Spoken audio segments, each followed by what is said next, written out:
ನಾನು ಒಂದೇ ಲೈನಲ್ಲಿ ಹೇಳ್ತೀನಿ, ಭಾಳ ಮಾತಾಡ್ತೀನಿ ಅಂತ ಹೇಳ್ತಾರೆ. ಇದನ್ನು ಎಷ್ಟಿಷ್ಟ ಆಯಿತು ಅಂತ ನಾನು 2 ಸಲ ನಾನು ಖಂಡಿತ ಮಾತಾಡ್ತೇನೆ. ನಾನು ಅವ್ರು ರೂಢಿಯಾಗಿದೆ, ಅವ್ರು ಹೇಳ್ತಾನೆ ನಾನು ಮಾತಾಡ್ತಾನೆ ಇರ್ತೀನಿ. ಈ ಟೀಸರ್ ಎಷ್ಟರ ಮಟ್ಟಕ್ಕೆ ನನಗಿಷ್ಟ ಆಯಿತು ಅಂತಂದರೆ, ಈ ಮೈಕನ್ನಲ್ಲಿ ಇಟ್ಕೊಂಡಿದ್ದೆ ನಾನು ಜೊತೆಯಲ್ಲಿ. ಈ ಟೀಸರ್ ಮುಗೀತಿದ್ದಂಗೆ ನಾನು ಒನ್ ಮೋರ್ ಕೇಳೋಣ ಅಂತಿದ್ದೆ. ಅದು ಹೆಂಗೋ ಗೊತ್ತಿಲ್ಲ ರೀ. ಕರೆಕ್ಟಾಗಿ ನೀವು this teaser deserves another once more ಅಂತ ಅನ್ನೋವಂಥದ್ದನ್ನು ನೀವು ಹೇಳಿದ್ರಿ. ಅದು ಫಸ್ಟ್ ಟೈಮು. 2ನೇ ಸಲನೂ ಸಾಕಾಗಲಿಲ್ಲ. ಅವ್ರಿಗೆ ಅರ್ಥ ಆಯಿತು ಅಂತ ಕಾಣಿಸುತ್ತೆ. ಖಂಡಿತವಾಗ್ಲೂ ಸರ್, ಈ ಟೀಸರು ಬರೀ 3 ಸಲ ಅಲ್ಲ 10 ಸಲ ಹಾಕಿದ್ರು ನಾನು ನೋಡ್ತೀನಿ. ನಾನು ಅಷ್ಟು ಚಂದ ಮೂಡಿ ಬಂದಿದೆ ಅಂತ ಹೇಳೋದಕ್ಕೆ ಇಷ್ಟಪಡ್ತೀನಿ. So beautiful. ಶರಣ್ ಸರ್, ಈ ಟೀಸರ್ ತುಂಬ ಯೂನಿಕ್ ಆಗಿದೆ. ಈಗ ನೀವು ಹೇಳಿದ್ರಿ 3 ಅಲ್ಲ 10 ಸರಿ ನೋಡಿದ್ರು ನಮ್ಗೆ ಅಷ್ಟು ಖುಷಿಯಾಗಿ ನೋಡ್ತೀವಿ ಅಂತ.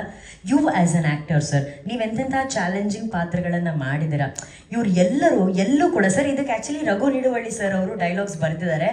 ಈ ಟೀಸರಲ್ಲಿ ಅವರ ಅಮೇಝಿಂಗ್ ಡೈಲಾಗ್ಸ್ ನಮಗೆ ಕೇಳಿಸಿಲ್ಲ, ಬಟ್ ಒಬ್ಬ ಕಲಾವಿದನ ಶಕ್ತಿ, ಒಬ್ಬ ಟೆಕ್ನಿಷಿಯನ್ನ ಶಕ್ತಿ ಏನು ಅನ್ನೋದು ಈ ಟೀಸರ್ ಹೇಳುತ್ತೆ. ಎಲ್ಲೂ ಡೈಲಾಗ್ಸ್ ಅಲ್ಲದೆ ಬರೀ ಅಭಿನಯದಲ್ಲಿ, ಮ್ಯೂಸಿಕಲ್ಲಿ, ಕಣ್ಗಳಲ್ಲೇ ತೋರಿಸಿದಂಥ ಒಂದು ಟೀಸರ್. ಈ ಒಂದು ಯುನೀಕ್ನೆಸ್ ನಿಮ್ಗೆ ಎಷ್ಟು ಎಕ್ಸೈಟಿಂಗ್ ಅನಿಸ್ತು?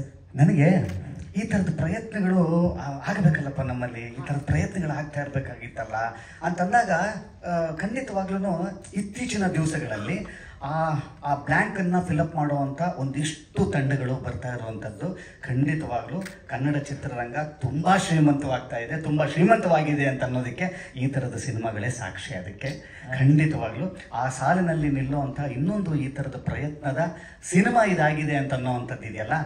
ಈ ಒಂದು ಸ್ಟೇಜ್ ಮೇಲೆ ನಾನು ಬರೀ ಗೆಸ್ಟಾಗಿ ಮಾತ್ರ ಅಲ್ಲ, ತುಂಬ ಹೆಮ್ಮೆ ಆಗುತ್ತೆ ಒಬ್ಬ ಕನ್ನಡಿಗನಾಗಿ, ಒಬ್ಬ ಕನ್ನಡ ಚಿತ್ರರಂಗದವನಾಗಿ.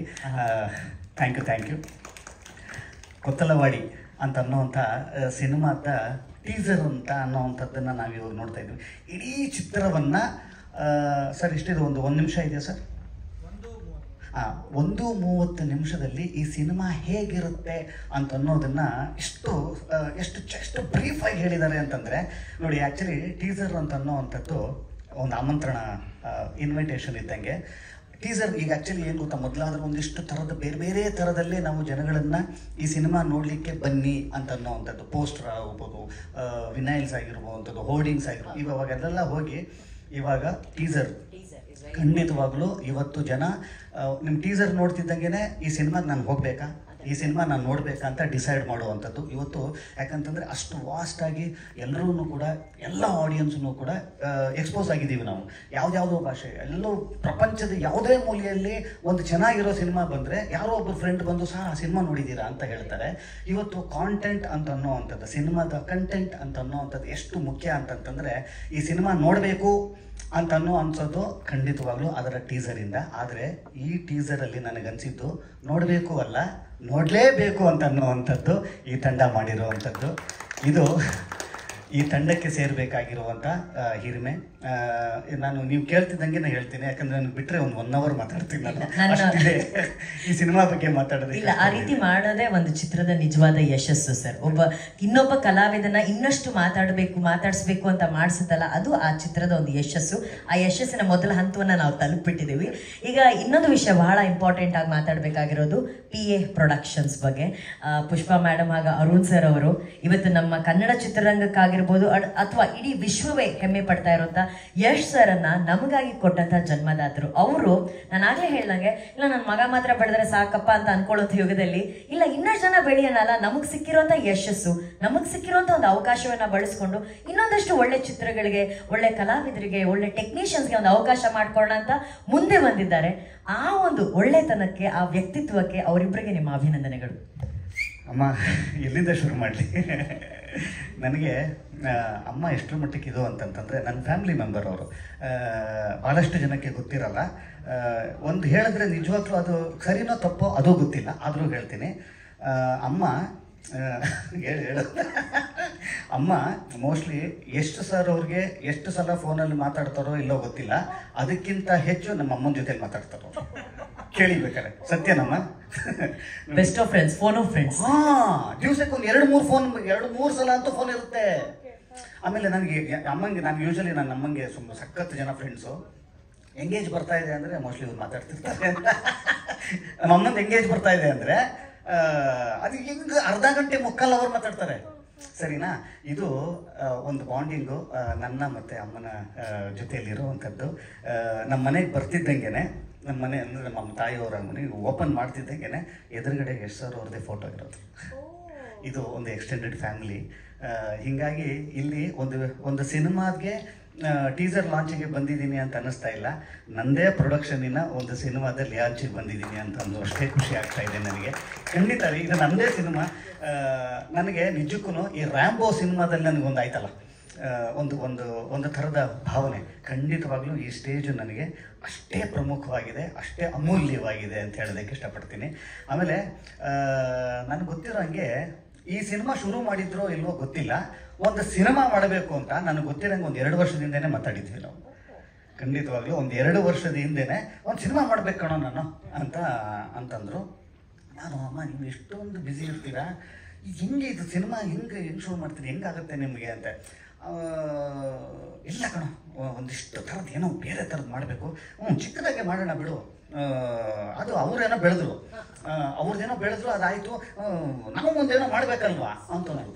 ಎಷ್ಟು ಜನಕ್ಕೆ ಬರುತ್ತಿದ್ದು ನೋಡಿ, ಆ ಥರದ್ದೊಂದು ಮನೋಭಾವ, ಆ ಥರದವ್ರಿಗೆ ಬಂದಿರೋದ್ರಿಂದನೇ ಈ ಥರದೊಂದು ಸಿನಿಮಾ ಆಗಿರೋವಂಥದ್ದು. ಕನ್ನಡಕ್ಕೆ ಈ ಥರದ ಒಂದು ಪ್ರಯೋಗಗಳು ಅನಿವಾರ್ಯ ಅಂತನ್ನುವಂಥದ್ದನ್ನು ಹೇಳಲಿಕ್ಕೆ ಇಷ್ಟಪಡ್ತೀನಿ. ಅವ್ರಿಗೆ ನಾನು ನಿಜಕ್ಕೆ ಹೇಳ್ತೀನಿ, ಅವರು ಮನಸ್ಸು ಮಾಡಿದರೆ ಯಶ್ ಸರ್ ಅವರೇ ಡೇಟ್ ಕೊಟ್ಟಿರೋರು, ಯಶ್ ಅವ್ರನ್ನೇ ಹಾಕೊಂಡು ಅವ್ರು ಸಿನಿಮಾ ಮಾಡಬಹುದಾಗಿತ್ತು. ಅದು ಅಲ್ಲ ನೋಡಿ, ನಾನು ಅವಾಗಲೇ ಕರೆದು ಈ ಸಿನಿಮಾದಲ್ಲಿ ಯಾರ್ಯಾರಿದ್ದಾರೆ, ಎಷ್ಟು ಜನ ಡೆಬ್ಯೂಟೆಂಟ್ಸು ಅಂತ ಅನ್ನೋದನ್ನು ಸುಮ್ಮನೆ ಡೈರೆಕ್ಟರ್ನ ಕರೆದು ಹೇಳ್ತಿದ್ದೆ. ಡೈರೆಕ್ಟರ್ ಇಂದ ಹಿಡ್ಕೊಂಡು, ಶ್ರೀರಾಜ್ ಅವರಿಂದ ಹಿಡ್ಕೊಂಡು, ಮ್ಯೂಸಿಕ್ ಡೈರೆಕ್ಟರ್ ಅಂತ ಹೇಳಿದ್ರೆ ಅವರು ಫಸ್ಟ್ ಟೈಮು, ಮತ್ತು ಇದರ RR ಮಾಡಿದಂಥವ್ರು ಅವರು ಕೂಡ ಫಸ್ಟ್ ಟೈಮರು, ಸ್ಟಂಟ್ ಮಾಡಿದವರು ಕೂಡ ಮೊದಲಿಗರು. ಇಷ್ಟು ಮೊದಲಿಗರನ್ನ ಇಟ್ಕೊಂಡು ಮಾಡಿರುವಂಥ ಒಂದು ಸಿನಿಮಾ ಅಂತಂದಾಗ ಖಂಡಿತವಾಗ್ಲೂ ಇದರ ಹಿಂದೆ ಇರುವಂಥ ಉದ್ದೇಶ ಇದೆ ಗೊತ್ತಾ. ಇದರ ಹಿಂದೆ ಇರುವಂಥ ಗಟ್ಟಿಯಾದ ಉದ್ದೇಶನೇ ಖಂಡಿತವಾಗ್ಲೂ ಈ ಥರದ ಒಂದು ಸಿನಿಮಾ ಆಗಲಿಕ್ಕೆ ಕಾರಣವಾಗಿದೆ. ಇಂಥ ಒಂದು ಪ್ಲ್ಯಾಟ್ಫಾರ್ಮಿಂದ ಮಾತ್ರ ಈ ಥರದ ಸಿನಿಮಾಗಳಾಗಕ್ಕೆ ಸಾಧ್ಯ. ಹಿಂಗಾದಾಗ ಮಾತ್ರ ಬೇಗ ಜನಕ್ಕೆ ತಲುಪುತ್ತೆ ಅಂತ ಅನ್ನುವಂಥದ್ದು. ಬೇಗ ಜನಕ್ಕೆ ನೋಡಿ, ಈ ಥರದ ತಂಡದವರಿಗೆ ಈ ಥರದೊಂದು ಪ್ಲ್ಯಾಟ್ಫಾರ್ಮ್ ಸಿಗೋದಿದೆ ಗೊತ್ತಾ.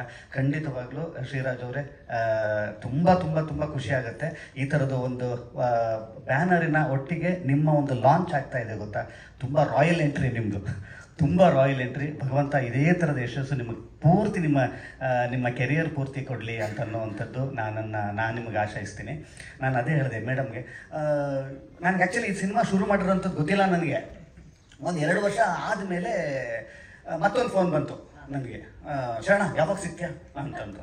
ನನಗೆ ಅವ್ರೇನು ಹೇಳೋದು ಬೇಕಾಗಿಲ್ಲ ನನಗೆ, ನಮಗೇನು ಫೋನ್ ಮಾಡ್ಕೊಂಡು ಯಾವಾಗ ಸಿಗ್ತೀಯ ಅಂತ ಏನು ಕೇಳೋದು ಬೇಕಾಗಿಲ್ಲ, ಬರ್ತಾ ಇರ್ತಾರಮ್ಮ ಅವರು. ಇನ್ನೂ ನಿಜ ಹೇಳ್ತೀನಿ,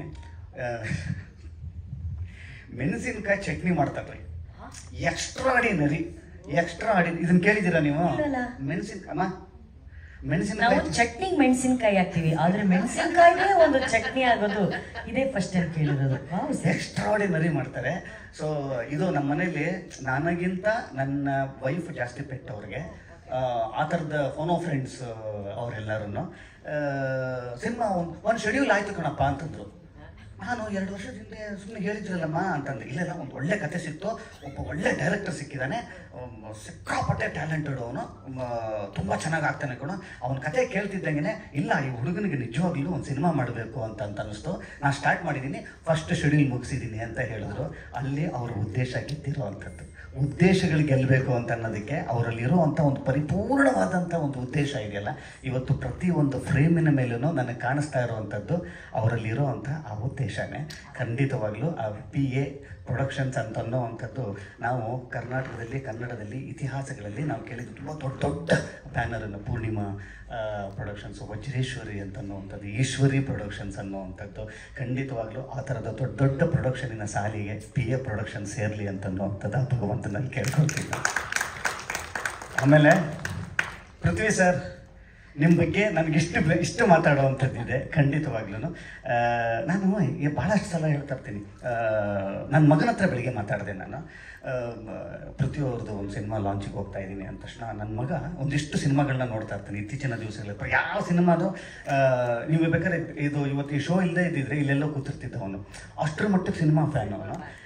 ಬರ್ಬೇಕಾದ್ರೆ ಪೃಥ್ವಿ ಅವ್ರದ್ದು ಅಂತಿದ್ದಂಗೆ ತಕ್ಷಣ ನಾವು ಮಾತಾಡಿದ್ದೆ ನಿಮ್ಮ ಚಾಯ್ಸಸ್ ಆಫ್ ಫಿಲಮ್ಸು ಮತ್ತು ನಿಮ್ಮ ಡೆಡಿಕೇಶನ್ ಸರ್. ಖಂಡಿತವಾಗ್ಲೂ ನಾನು ಪ್ರತಿಯೊಂದು ಫ್ರೇಮಲ್ಲಿ ಇವ್ರು ಏನು ಹೇಳಿದ್ರಲ್ಲ, ಕಣ್ಣಲ್ಲಿ ಆ್ಯಕ್ಟ್ ಮಾಡುವಂಥದ್ದು, ನಿಮ್ಮ ಡೆಡಿಕೇಶನ್, ಒಂದು ಪಾತ್ರಕ್ಕೆ ನಾನು ಈ ಸಿನಿಮಾದಲ್ಲಿ ಇದೇನೋ ಆಗಿದ್ದೀರಾ ನೀವು, ಈ ಸಿನಿಮಾದಲ್ಲಿ ಇದೇನೋ ಆಗಿದೆ. ನಮ್ಗೆ ಒಂದಿಷ್ಟು ಸಿನಿಮಾಗಳನ್ನ ನೋಡ್ಕೊಂಡು ಬಂದಿದ್ದೀನಿ, ಯಾವ್ಯಾವ ಪಾತ್ರಕ್ಕೆ ಏನೇನು ಆಗಬೇಕೋ ಅದನ್ನು ಒಬ್ಬ ನಟನಾಗಿ ತೀರಾ ನಿಮ್ಮನ್ನು ನೀವು ಸರೆಂಡರ್ ಮಾಡ್ಕೊಳ್ಳೋದಿದೆ ಗೊತ್ತಾ, ಅದು ಭಾಳ ಅಪರೂಪದ ನಟರಿಗೆ ಮಾತ್ರ ಸಾಧ್ಯವಾಗುತ್ತೆ. ಅದು ಆ ಅಪರೂಪದ ನಟರಲ್ಲಿ ನೀವು ಒಬ್ಬರಾಗಿದ್ದೀರಿ ಅಂತ ಅನ್ನೋವಂಥದ್ದು ನನಗೆ ಹೆಮ್ಮೆ. ಆಮೇಲೆ ನಿಮಗೆ ಗೊತ್ತಿಲ್ಲ, ನಮ್ಮದು ಒಂದು ಥರದ ಸ್ಕೂಲು ಸರ್. ಒಂದು 100 ಸಿನಿಮಾ ಒಂದು ಶೈಲಿಯಲ್ಲಿ ಮಾಡಿ 100ನೇ ಸಿನಿಮಾ ಆದ ನಂತರ ಮತ್ತು ಆ ಶೈಲಿನ ಬಿಟ್ಟಿಲ್ಲ. ಅಂದರೆ ಆ ಶೈಲಿ ಕಂಟಿನ್ಯೂ ಮಾಡಬೇಕಾ ಅಥವಾ ಶಿಫ್ಟ್ ಆದರೆ ತಪ್ಪಾ, ಇಲ್ಲ ಸರ್ ನೀವು ಚೆನ್ನಾಗಾದರೆ ಓಕೆ, ಚೆನ್ನಾಗಾಗಿಲ್ಲ ಅಂತಂದ್ರೆ ನೀವು ಬೇಕಾಗಿತ್ತ ಶರಣ್ಗೆ ಅಂತ ಅನ್ನೋವಂಥದ್ದು. ಈ ಥರದ್ದೊಂದು ಚಾಲೆಂಜು, ಗೊಂದಲ, ಚಾಲೆಂಜು ಪ್ರತಿ ಸಿನಿಮಾನೂ ಒಂದೊಂದು ಇದಾಗೇ ಇರುತ್ತೆ. ನೀವು ಆಯ್ಕೆ ಮಾಡ್ಕೊತಿದ್ದೀರಿ ಗೊತ್ತಾ ಪಾತ್ರಗಳನ್ನು. ಖಂಡಿತವಾಗ್ಲೂ ನನಗೆ ಖುಷಿ ಆಗೋದು ಏನು ಅಂತಂತಂದರೆ, ನಿಮ್ಮನ್ನು ಫಾಲೋ ಮಾಡ್ತೀನಿ ನಾನು ಎಷ್ಟೋ ವಿಷಯದಲ್ಲಿ. ಖಂಡಿತವಾಗ್ಲೂ ಸರ್, ಇದು ನಾನು ಯಾವುದೋ ಉತ್ಪ್ರೇಕ್ಷೆಗೆ ಹೇಳ್ತಾ ಇಲ್ಲ, ನ್ಯೂ ಏಜ್ ಆ್ಯಕ್ಟರ್ಸ್ ಇದಾರಲ್ಲ, ನ್ಯೂ ಏಜ್ ಆ್ಯಕ್ಟಿಂಗ್ ಅಂತ ಅನ್ನೋವಂಥದ್ದು ಇದೆಯಲ್ಲ ನಮ್ಮಲ್ಲಿ ಇವತ್ತು ಕನ್ನಡ ಚಿತ್ರರಂಗದಲ್ಲಿ ಒಂದಿಷ್ಟು ಹೊಸ ಪೀಳಿಗೆಗಳು ಬರ್ತಾ ಇರುವಂಥದ್ದು. ಅದರಲ್ಲಿ ಒಂದಿಷ್ಟು ಹೆಸರುಗಳನ್ನ ತೆಗಿಬೇಕು, ನಾನು ಹಿಂಗೆ ಆಯ್ಕೆ ಮಾಡಿ ಇಡಬೇಕು ಅಂತಂತಂದರೆ ಭಾಳ ಬೇಗ ಸಿಗುವಂಥ ಹೆಸರು ಪೃಥ್ವಿ ಅಂತ ಬರೋದು. ಖಂಡಿತವಾಗ್ಲೂ ನನಗೆ ಬಹಳ ಖುಷಿ ಆಗುವಂಥದ್ದು ನಿಮ್ಮ ಡೆಡಿಕೇಶನ್ನು. ಕಾವ್ಯ ಅವರೇ, ನಿಮ್ಮ ಆವಾಗಲೇ ಮಾತಾಡ್ತಾ ಇದ್ದೆ, ಎಷ್ಟು ಚೆಂದ ಆ್ಯಕ್ಟ್ ಮಾಡಿದರೆ, ಎಷ್ಟು ಚೆಂದ ಕಾಣಿದೆ. ಆಮೇಲೆ ನೀವಾಗಿಲ್ಲ, ಬೇರೆ ಈ ಪಾತ್ರ ಏನು ಕೇಳುತ್ತೋ ಅದಾಗಿದ್ದೀರಿ ನೀವು ಅಂತ ಅನ್ನೋವಂಥದ್ದು. ನಮ್ಮತನ ಅಂತ ಬರುತ್ತೆ. ಈಗ ಯೂಶಲಿ ನೀವು ಹೇಳಿದ್ರಲ್ಲ, ನೇಟಿವಿಟಿ ನೋಡಿ, ಅಲ್ಲಿ ಅವ್ರ ನೇಟಿವಿಟಿ, ಇಲ್ಲಿ ಇವ್ರ ನೇಟಿವಿಟಿ ಅಂತ ಅನ್ನೋವಂಥದ್ದು. ಈ ಸಿನಿಮಾದಲ್ಲಿ ಇರುವಂಥ ವಿಶೇಷತೆ ನಾನು ಹೇಳ್ತೀನಿ, ಎಲ್ಲಿಂದ ಅಂತ ಶುರು ಮಾಡ್ತೀನಿ. ಈ ಸಿನಿಮಾದ ಹೆಸರು ಕೊತ್ತಲವಾಡಿ ಅಂತ ಅನ್ನುವಂಥದ್ದು. ಈ ಕೊತ್ತಲವಾಡಿ ಅಂತಂದ ತಕ್ಷಣ ಒಂದು ಟೀಸರ್ ಏನೋ ಚಿಕ್ಕದೊಂದು ಪೋಸ್ಟರ್ನ ಬಿಟ್ಟಿದ್ರಿ ನೀವು. ಒಂದು ಪೋಸ್ಟರ್ ಬಿಟ್ಟಾಗ ಒಂದಿಷ್ಟು ಕಮೆಂಟ್ಸ್ ನೋಡಿದೆ ನಾನು. ನನಗೆ ಕೊತ್ತಲವಾಡಿ ಅನ್ನೋದು ಏನು ಅಂತ ಅನ್ನೋವಂಥದ್ದು ಗೊತ್ತಿರಲಿಲ್ಲ.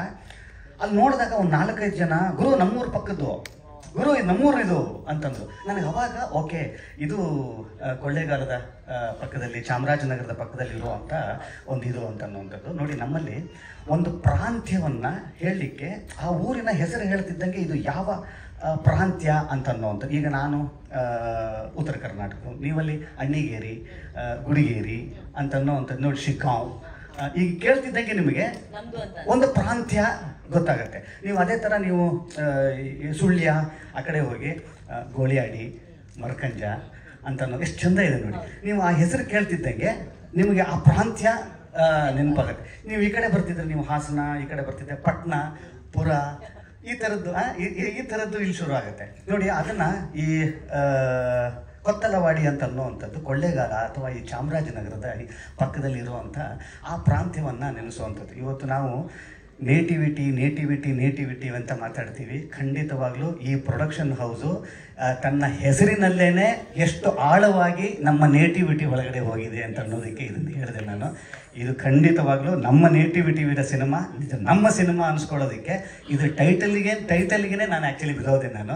ಖಂಡಿತವಾಗ್ಲೂ ಸಿನಿಮಾ ಈ ಟೈಟಲ್ ಎಷ್ಟು ನಮ್ಮ ತನದ ಒಳಗಡೆ ಇದೆ, ಸಿನಿಮಾನೂ ಹಾಗೇ ಇರುತ್ತೆ ಅಂತ ಅನ್ನೋವಂಥದ್ದು ಈ ಟೀಸರಲ್ಲೇ ತೋರಿಸಿದ್ರಿ, ಸಾಂಗಲ್ಲೇ ತೋರಿಸಿದ್ರಿ. ಇದು ನಮ್ಮ ಸಿನಿಮಾ ಅಂತ ಅನ್ನೋದಕ್ಕೆ ಹೆಮ್ಮೆ ಆಗುತ್ತೆ. ಖಂಡಿತವಾಗ್ಲೂ ನಮ್ಮ ಸಿನಿಮಾ, ನಮ್ಮ ತನದ ಸಿನಿಮಾವನ್ನು ಕನ್ನಡ ಪ್ರೇಕ್ಷಕರು ಕೈ ಬಿಟ್ಟ ಇತಿಹಾಸನೇ ಇಲ್ಲ. ಇದು ಇತ್ತೀಚಿನ ದಿವಸಗಳಲ್ಲಿ ಬರ್ತಾ ಇರುವಂಥ ಒಂದು ಹೊಸ ಥರದ ಸಿನಿಮಾದ ಶೈಲಿ ಇದೆಯಲ್ಲ, ಆ ಶೈಲಿಗೆ ಈ ಸಿನಿಮಾ ಭಾಳ ಆ್ಯಕ್ಟ್ ಆಗಿದೆ. ಖಂಡಿತವಾಗ್ಲೂ ಸಿನಿಮಾ ದೊಡ್ಡ ಹಿಟ್ ಆಗುವಂಥ ಎಲ್ಲ ಲಕ್ಷಣ ಪ್ರತಿ ಫ್ರೇಮಲ್ಲೂ ಕಾಣ್ಬರ್ತಾ ಇದೆ. ತುಂಬಾ ಖುಷಿ ಆಯಿತು. ದೊಡ್ಡ ಹಿಟ್ ಆಗಲಿ ಸಿನಿಮಾ ಅಂತನ್ನುವಂಥದ್ದು ನನ್ನ ಆಶಯ. ಒಂದು ಟೀಸರ್ ಲಾಂಚ್ ಮಾಡಿ ಆ ಸಿನಿಮಾ ದೊಡ್ಡ ಹಿಟ್ ಆಗಲಿ ಅಂತ ಹೇಳೋಷ್ಟು ಆ ಒಂದು ಟೀಸರ್ ಅವ್ರನ್ನ ಅಟ್ರಾಕ್ಟ್ ಮಾಡಿದೆ ಅಂದರೆ ಅವ್ರ ಮಾತುಗಳಲ್ಲಿ ಗೊತ್ತಾಗ್ತಾ ಇದೆ. Sharan sir, thank you so very much for